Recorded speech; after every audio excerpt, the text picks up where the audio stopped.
கர்த்தருடைய பரிசுத்த நாமத்துக்கு மகிமை உண்டாவதாக. இந்த காலை வேளையிலும் கர்த்தருடைய வசனத்தை தியானிக்க கொடுத்த கிருபைக்காக முக ஸ்தோத்திரம்.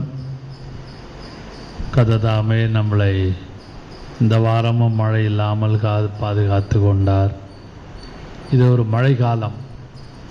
இந்த மழை காலத்திலே கர்த்தர் எல்லாருக்கும் வேண்டிய சுகத்தையும் பலத்தையும் கொடுத்து ஏழைகளையும் பாதுகாத்து, வீடு இல்லாதவர்கள், ஏழை ஜனங்கள், பிளாட்ஃபார்மில் ஜீவிக்கிறவர்கள், குடிசைவாசிகளுக்கெல்லாம் அவர் ஒரு ப்ரொடெக்ஷன், ஒரு பாதுகாப்பாக இருந்து கஷ்டமோ நஷ்டமோ வராதபடி இந்த மழை காலத்திலே நவம்பர் மாதம், டிசம்பர் மாதம் முழுதும் பாதுகாத்து கொள்ள கர்த்தர் கிருபை செய்வாராக. ஹூ ஆர் தே என்ற தலைப்பிலே நாம் கர்த்தருடைய வசனத்தை 2-3 வாரம் நாம் தியானித்தோம். அவர்கள் அந்த மணவாட்டி ஸ்தானத்துக்காக ஆயத்தமாக உள்ள அந்த உபத்திரவத்தின் காலத்திலே உள்ளவர்களை குறித்து கவனிங்கள். Who are they? உபத்திரவத்தின் பீரியட் ஆஃப் ட்ரிபுலேஷன். அப்படி அந்த காலத்திலே யார் எப்படிப்பட்டவர்கள் என்பதை நாம் ஆழமாக சற்று தியானித்தோம். அதை நாம் முதல் பகுதியாக இந்த ரெவலேஷன் 14:4-5 மையமாக வைத்து தியானித்தோம். தே ஆர் எக்ஸாம்பிளரி குரூப் என்று நாம் தியானித்ததையெல்லாம் நம்ம எல்லாருக்கும் தெரியும். அந்த கூட்டத்தை குறித்து நான் சொல்வேனானால், they are very very special people என்று நாம் பார்த்தோம். ஸ்பெஷல் பீப்புள், விசேஷித்த ஜனங்கள், பெக்யூலியர் பீப்புள். அந்த தலைப்பிலே பரலோகத்திலே 2 விதமான கூட்டம் உண்டு. யூதர்கள், புறஜாதியார்கள் என்ற கூட்டம் தியானித்தோம். அது மட்டுமல்லாமல் அவர்கள் sealed people. They R sealed people. They R sealed people. 2 விதமான கூட்டம் பரலோகத்தில் உண்டு. இந்த 144,000 பேரை குறித்து பார்க்கும் பொழுது தே ஆர் ஸ்பெஷல் பீப்புள் என்றெல்லாம் தியானித்தோம். அந்த கூட்டத்தை குறித்து முதலாவது நாம் தியானித்ததை just I want to brush up in your mind. உங்கள் மனதை சற்று தெளிவுபடுத்த விரும்புகிற யோசித்துப்பார். They are on exalted people. They are on excellent people. They are exclusive people. They are exemplary people என்று தியானித்தோம். அப்படி அந்த எக்ஸாம்பிளரி என்ற கூட்டத்திலே பார்க்கும் பொழுது கடந்த வாரத்திலே their conduct, அவருடைய நடத்தை, இதெல்லாம் வெளிப்படுத்தல் 14:4-5 இருக்கிறது. அது மட்டுமல்லாமல் their consecration, அவருடைய பிரதிஷ்டை குறித்து நாம் தியானித்தோம். அது மட்டுமல்லாமல் their calling, அவருடைய அழைப்பை குறித்து நாம் தியானித்தோம். இன்றைக்கு 4வதாக their conversation today, அதே who are they என்ற செய்தியின் தலைப்பிலே 4வதாக their conversation, அவர்களுடைய உரையாடல். அப்படியானால் வாசிங்கள், வெளிப்படுத்தல் 14:4-5 வாசிக்கலாம்.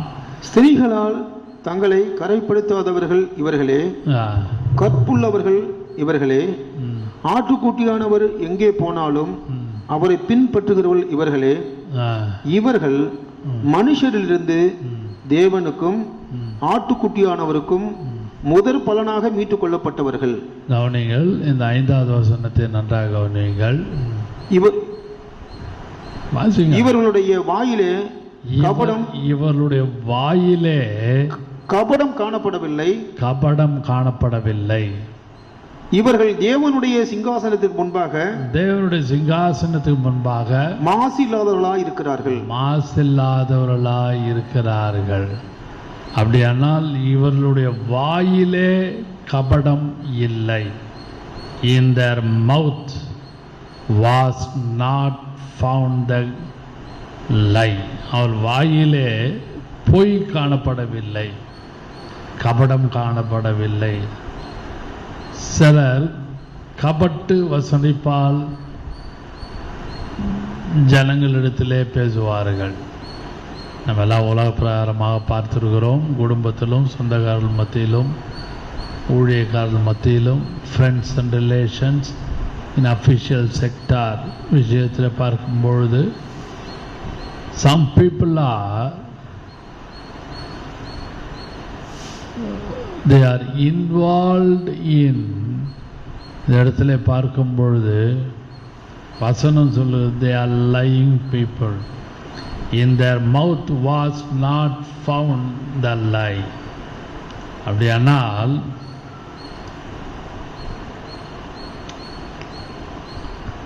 இந்த உபத்திரத்தின் காலத்திலே அவர்களுடைய வாயிலே கபடம் இல்லை என்றால், அவர்கள் இருந்த காலகட்டம் அந்த கிறிஸ்து காலகட்டத்திலே உள்ளவர்களை குறித்து எழுதப்பட்டிருக்கிறது. நன்றாக விளங்கிக் கொள்ளுங்கள். அந்த கிறிஸ்து காலத்திலே, உபத்திரவத்தின் காலத்திலே உள்ளவர்களை குறித்து நாம் தியானித்து கொண்டிருக்கிறோம். அப்படிப்பட்ட கூட்டத்துக்குள்ளே ஒரு பிரித்தெடுக்கப்பட்ட கூட்டமாக, விசேஷித்த கூட்டமாக, தனிப்பட்ட கூட்டமாக இருக்கிற மாதிரி உள்ள கூட்டத்திலே ஒரு கான்வர்சேஷன் இருக்கிறது, ஒரு உரையாடல். அவள் வாயிலே கபடம் இல்லை. அப்படியானால் அவர்கள் வாயிலே எந்த விதமான அந்தி கிறிஸ்து உடைய activities of Antichrist they don't allow. They didn't allow the actions of Antichrist, the talk about the Antichrist, deeds about the Antichrist. அந்திகிறிஸ்துனுடைய கிரியைகளோ வார்த்தைகளோ அதை குறித்து அவர்களிடத்திலே எந்த விதமான ஒரு கபட்டுத்தன்மை காணப்படவில்லை. அல்லேலூயா. அதுதான் இதில் உள்ள குறிப்பு. அவர்கள் யார்? who are they? They are separated people. அவர்கள் உபத்திரத்தின் காலத்திலே அவர்கள் மீட்டெடுக்கப்பட்டவர்கள். அப்படிப்பட்டவர்கள் அந்த கிறிஸ்து காலத்திலே ஜீவிக்கும் பொழுது அவருடைய வாயிலே கபடம் இல்லை. அப்படியானால் அவர்கள் வாயிலே எந்த விதமான மிருகத்தினுடைய ஸ்லோகம், அந்த கிறிஸ்து ஒரு ஸ்லோகம் வச்சிருப்பான், இப்படி தான் இருக்கணும், நீ இப்படி தான் அறிக்கை பண்ணணும், இதை தான் நீ மனப்பாடமாக சொல்லிகிட்டே இருக்கணும்னு. There will be a slogan, ஒரு ஸ்லோகம் இருக்கும். அதிலிருந்து அவர்கள் விடுபட்டு தங்களை காத்து கொண்டு வாயினால் கபடம் இல்லாதவர்களாக, மாய்மாலம் இல்லாதவர்களாக, அவர்களுடைய உரையாடல் பேச்சு எல்லாமே, their conversation is undefiled. அவர்களுடைய உரையாடல் எந்த விதத்திலும் ஒரு கரைபடாமல், எந்த விதத்திலும் கபட்டுத்தன்மை இல்லாமல் காணப்படுகிறபடினாலே they are swift to retribution from the beast. அந்த மிருகத்தினுடைய தண்டனைக்கு உடனடியாக வேகமாக தண்டனை பெறுவார்கள். நல்லா விளங்கிக் கொள்ளுங்கள். வெளிப்படுத்தல் விசேஷம் ரொம்ப ஆழமான சப்ஜெக்ட். உங்களுக்கு இது மேலோட்டமாக அப்படி ஒரு ஸ்கெலிட்டன் போல தான் நான் உங்களுக்கு சொல்லிக் கொடுக்கிறேன். அந்த கபட்டு வசனம் இல்லாமல், அந்த பொய் இல்லாமல் இருக்கிறவர்கள் அந்த கிறிஸ்துவுடைய வந்து பார்த்து ஸ்விஃப்ட் ரெட்ரிபுலேஷன், அப்படியானால் உடனடியாக வேகமாக தண்டனைக்கு உட்படுவார்கள். ஏன்? they are not belong to Antichrist. அவன் அந்த கிறிஸ்துவுக்கு சொந்தமானவர்கள் அல்ல, கபட்டு வசனிப்புக்கு சொந்தமில்லை. ஆகினாலே அவர்களை அவன் அழிப்பான், கொன்று விடுவான். அந்த இடத்துல அது ரொம்ப முக்கியமான ஆழமான வார்த்தை. அந்த அந்த பீரியட் ஆஃப் ட்ரிபுலேஷன், உபத்திரவத்தின் காலம் என்று சொல்லும் பொழுது, something like a new world. Period of tribulation something like a new world. புதுசாக இருக்கும். நீங்களும் நானும் அதில் சிக்கிக்கொள்ளாதபடி கர்த்தர் நம்மை வேலெடுத்து காத்துக்கொள்வாராக. ஹல்லேலூயா. ஆனால் அந்த காலத்திலே மீட்கப்பட்டு கர்த்தருக்காக வைராக்கியமாக இருக்கிற ஒரு கூட்டம் இருக்கும். அந்த கூட்டத்தை குறித்து சொல்லும் பொழுது அவர்களுக்கு புதுசாக இருக்கும். நமக்கு ஒரு கவர்மெண்ட் இப்பொழுது இருக்கிறது, நமக்கு ஒரு அரசாங்கம் இருக்கிறது. எந்த விதமான ஆராதனை செய்வதற்கோ, சத்தியத்தை சொல்வதற்கோ, ஆலயத்துக்கு போவதற்கோ எந்த விதமான தடை நமக்கு இல்லை. அது ஒரு பெரிய கிருபை. ஆனால் அந்த கிறிஸ்து காலத்திலே ஒரு ஆராதனை இருக்கும். மிருகத்தை ஆராதிக்க வேண்டும், அந்த அந்தி கிறிஸ்தை ஆராதிக்க வேண்டும் என்ற ஒரு கோட்பாடு, ஒரு ஸ்லோகம் இருக்கும். அதிலே இந்த கூட்டத்தார், ஸ்பெஷல் பீப்புள், செப்பரேட்டட் பீப்புள், இவங்கெல்லாம் இந்த கூட்டம் அப்படியே 1,44,000 பேர் இந்த உபத்திரவத்தின் காலத்தில் அவர்கள் எப்படி இருப்பாங்கன்னா, நீ என்ன வேணா சொல்லு, let come what may, we won't bow down. எப்படி சாத்ராக், மேஷாக், ஆபத்நேகு, தானியேல் அந்த பொற்சிலைக்கு வணங்காமல் காணப்பட்டார்களோ, விளையங்கொள்ளுங்கள்.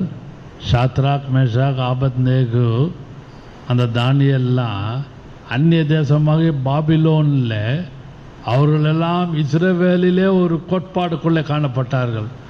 பாபிலோனுடைய culture of Babylon is very much new to them. அது புதுசாக இருந்தது. சாத்ராக், மேஷாக், ஆபத்நேகுலாம் பாபிலோன் உலகம். அதுபோல் அந்தி கிறிஸ்துவின் உலகம் ஒரு புதுசாக இருக்கும். யாருக்கு? இந்த கூட்டத்தாருக்கு, நாம் தியானித்து கொண்டிருக்கின்ற கூட்டத்தாருக்கு. இந்த கூட்டத்தார் எல்லாம் புதுசாக இருக்குதேன்னு யோசிப்பார்கள். ஆனாலும் அதிலிருந்து மீட்கப்பட்ட கர்த்தருடைய பிள்ளைகள், அதிலிருந்து விடுதலையாக்கப்பட்ட அந்த கூட்டத்தார், அவர்கள் வாயிலே கபடம் இல்லாதபடினாலே, எந்த விதமான ஒரு டிஃபைல்மெண்ட் இல்லாதபடினாலே உடனடியாக தகுந்த தண்டனையை பெறுவார்கள்.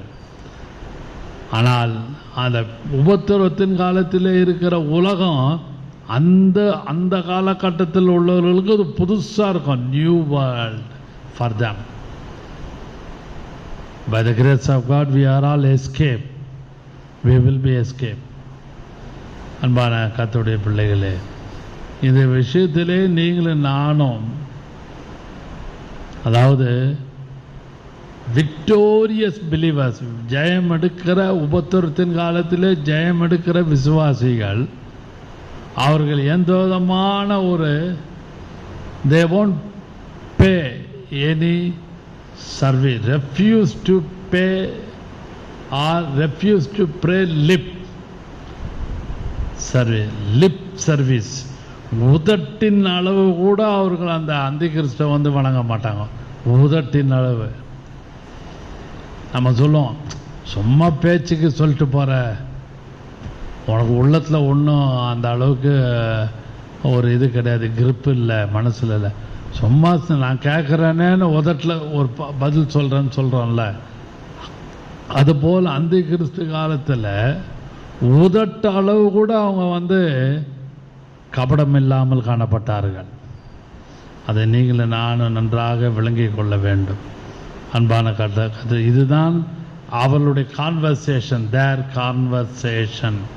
3 காரியத்தை நாம் ஏற்கனவே தியானித்து இருக்கிறோம். the consecration, their calling, their conduct, 3 தியானித்து விட்டோம் கடந்த வாரத்தில். இப்பொழுது their conversation என்ற குறிப்பை அவள் வாயிலே கபடம் இல்லை, அவளுடைய உதடிலே, அவருடைய பேச்சிலே, அவருடைய வார்த்தையிலே, வித்தவுட் காயில், எந்த விதமான கபட்டு வசனிப்பு இல்லாமல் காணப்படுவார்கள். 5வதாக தேர் கேரக்டர், அவர்களுடைய கேரக்டர், குணாதிசயம். ஒவ்வொருத்தருக்கும் ஒரு கேரக்டர் உண்டு.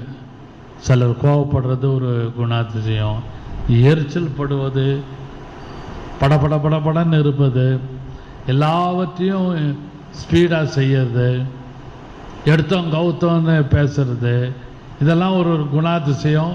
கோபப்படுறது, திட்டுறது, அப்புறம் ஒன்றும் இல்லைன்னு சாரி கேட்கறது, இதெல்லாம் there some character of the human being although they are believers in Christ.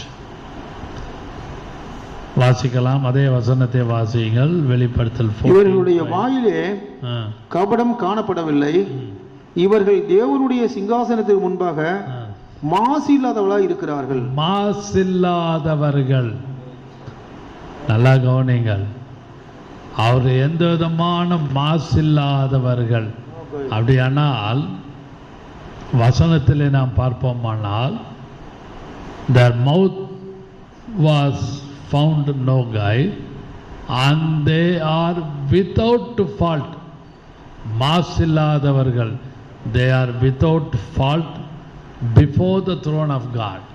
சிங்காசனத்துக்கு முன்பாக குற்றமற்றவர்களாக காணப்பட்டார்கள். எபிரேயர் 9:14 வாசிக்கலாம். குற்றமற்றவர்களாக, அதாவது பழுதற்றவர்களாக. வாசிகள் ஹீப்ரூ 9:14. வித்தவுட் ஃபால்ட்னு இருக்கும் இங்கிலீஷ் பைபிள்ல.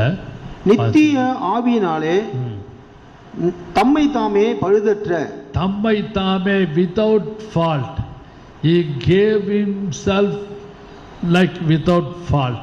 எந்த விதமான பழுதற்ற பலியாக, குற்றமில்லாத, எந்த விதமான குறை இல்லாத பலியாகிய தேவனுக்கு ஒப்பு கொடுத்து, கர்த்தருக்கு அவர் ஒப்பு கொடுத்து, கிறிஸ்துவனுடைய ரத்தம் ஜீவனுள்ள தேவனுக்கு ஊழியம் செய்வதற்கு உங்கள் மனசாட்சியை செத்த கிரியைகளற்று சுத்திகரிப்பது எவ்வளவு நிச்சயம். இயேசு கிறிஸ்து எப்படி தன்னை ஒப்பு கொடுத்தார் என்றால் வித்தவுட் ஃபால்ட், எந்த விதமான பழுதற்ற குற்றமில்லாத ரத்தத்தை யூதாஸ் காட்டி கொடுத்தான். அப்படியானால் நீ இந்த உபத்திரத்தின் காலத்திலே இந்த கூட்டத்தார் who are they, the period of tribulationல அவருடைய கேரக்டர் எப்படி வருமானால் வித்தவுட் பிளேம், வித்தவுட் ஃபால்ட். வாசிக்கலாம் யூதா 24ஆம் அதிகாரம், யூதாவின் புஸ்தகம் 24ஆம் வசனத்தை வாசிக்கலாம். யூதாவின் புஸ்தகம் ஜூட், புக் ஆஃப் ஜூட் 24வது வசனம். வழுவாதபடி உங்களை காக்கவும் தமது மகிமையுள்ள சன்னிதானத்திலே, மகிமையுள்ள பிஃபோர் ஹிஸ் பிரசன்ஸ், மிகுந்த மகிழ்ச்சியோடு உங்களை மாசற்றவர்களாய் வித்தவுட் ஃபால்ட் மகிமையுள்ள சன்னிதானத்திலே குற்றமற்றவர்களாக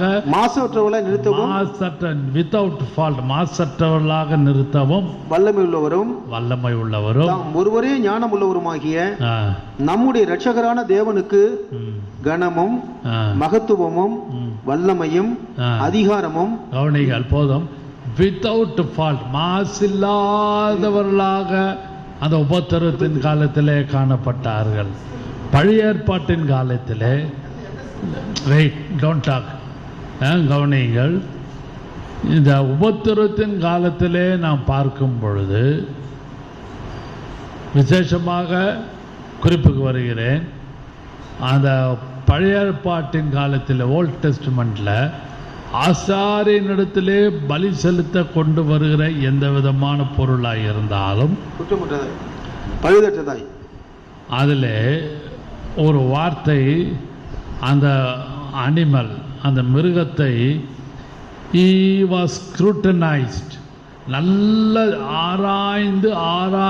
ஆராய்ந்து பார்த்து without fault, without blame, பழுதற்ற மாசற்ற அந்த ஆட்டுக்குட்டியை அவன் பலி செலுத்துவான். இந்த பீரியட் ஆஃப் ட்ரிபுலேஷனில், மகா உபத்திரத்தின் காலத்தில் some group called, who are they? They are faultless. 3:6 They are blameless. மாசற்றவர்கள். வாசிக்கலாம், வாசியுங்கள். லேவியராகமம் 3:6. லெவிட்டிகல்ஸ் 3ஆம் அதிகாரம் 6வது கர்த்தருக்கு சமாதான பலியை படைக்க வேண்டும் என்று ஆட்டு மந்தையிலிருந்து எடுத்து செலுத்துவானாகில் அது ஆணானாலும் சரி பெண்ணானாலும் சரி பழுதற்றுப்பதை செலுத்துவானாக. பழுதற்றவதை, பழுதற்ற அப்படியானா the priest scrutinized the animal. அந்த ஆசாரியன் அந்த பலி செலுத்துகிற அந்த ஆடை நல்லா பார்ப்பான், ஏதாவது நசல் கொண்டதா, நோய் கொண்டதா, கை கால் இல்லாமல் நொண்டியா இருக்குதா, பழுதற்ற, வித்தவுட் ஃபால்ட், வித்தவுட் பிளேம், எந்த விதமான ஒரு குறையில்லாத முழுமையான பர்ஃபெக்ட் ஆஃபரிங், முழுமையான இயேசு கிறிஸ்து தம்மைத்தாமே முழுமையாக பழுதற்ற நிலைமையில் ஒப்பு கொடுத்தது போல உபத்திரவத்தின் காலத்திலே their character will come out. உபத்திரவத்தின் காலத்தில் ஒரு கூட்டம் இருக்கிறது. அந்த கூட்டத்தில் பழுதற்றவர்களாக, அன்டிஃபைல்டு, மாசற்றவர்களாக மகிமை உள்ள சன்னிதானத்திலே அவர்கள் வழுவாதபடி காக்கப்பட்டு சிங்காசனத்து முன்பாக காணப்படுவார்கள். ஹல்லேலூயா. Who are they? They are saved, they are sealed, they are separated, they are sanctified, they are spotless. Hallelujah. மறுபடியும் சொல்லுகிறேன், who are they? அந்த கேரக்டர், அவருடைய குணாதிசயம் பார்க்கும்போது they are saved. அங்கே பார்த்தீங்கன்னா அந்த ஒரு வசனம் இருக்குது, இந்த இடத்துல ஆட்டுக்குட்டியானவருடைய பின்பற்றுகள் சொல்லிவிட்டு மீட்கப்பட்டவர்கள், அவருடைய இரத்தத்தினாலே மீட்கப்பட்ட. வாசிக்கலாம் 4ஆம் வசனம். ஹல்லேலூயா.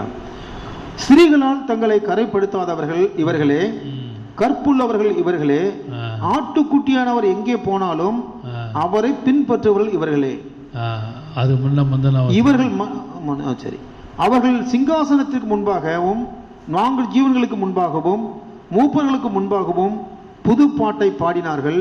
அந்த பாட்டு பூமியிலிருந்து மீட்கப்பட்ட 144,000 பேரை அல்லாமல், பூமியிலிருந்து மீட்கப்பட்ட redeemed people, saved people. அதான் நான் சொல்றேன், they are saved people, sealed people, separated people, sanctified people. அது மட்டுமல்லாமல் ஸ்பாட்லெஸ், மாசில்லாதவர்கள். அன்பான கர்த்தருடைய பிள்ளைகளே, இவர்கள் யார்? உபத்திரவத்தின் காலத்திலே இப்படிப்பட்ட ஒரு கூட்டம் கர்த்தருக்காக ஆயத்தப்படும். இதெல்லாம் தெரிந்து கொள்ளுங்கள். நீங்களும் நானும் உபத்திரத்தின் காலத்துக்குள்ளே சிக்கிக் கொள்ளக்கூடாது. கர்த்தர் நம்மை வேலை எடுத்து காப்பாராக. அதுக்கு முன்பாக இருக்கிற வருகையிலே நீங்களும் நானும் எடுத்துக்கொள்ளப்பட வேண்டும். ஹல்லேலூயா. அதுதான் மிக மிக முக்கியம், மிக மிக அவசியம். ஆனால் இந்த சப்ஜெக்ட் உங்களுக்கு தெரிந்திருக்க வேண்டும். சும்மா நாங்கள் தான் 144,000 we are the bride, நாங்கள் தான் மீட்கப்பட்டவர்கள், நாங்கள் தான் தெரிந்து கொள்ளப்பட்டவர்கள் என்று பறைசாற்றுவதை காட்டிலும் உபத்திரத்தின் காலத்துக்குள்ளே சிக்கிக் கொள்ளாமல் இருப்பதற்காக நான் இதை பேசிக் கொண்டிருக்கிறேன். இதை விளங்கிக் கொள்ளுங்கள். கர்த்தர் நம்மை ஆசீர்வதிப்பாராக. நாம் ஜெபம் பண்ணுவோம். Praise the Lord. Verily me I would follow, verily me I would follow, verily me I would follow. Take thy cross and follow me.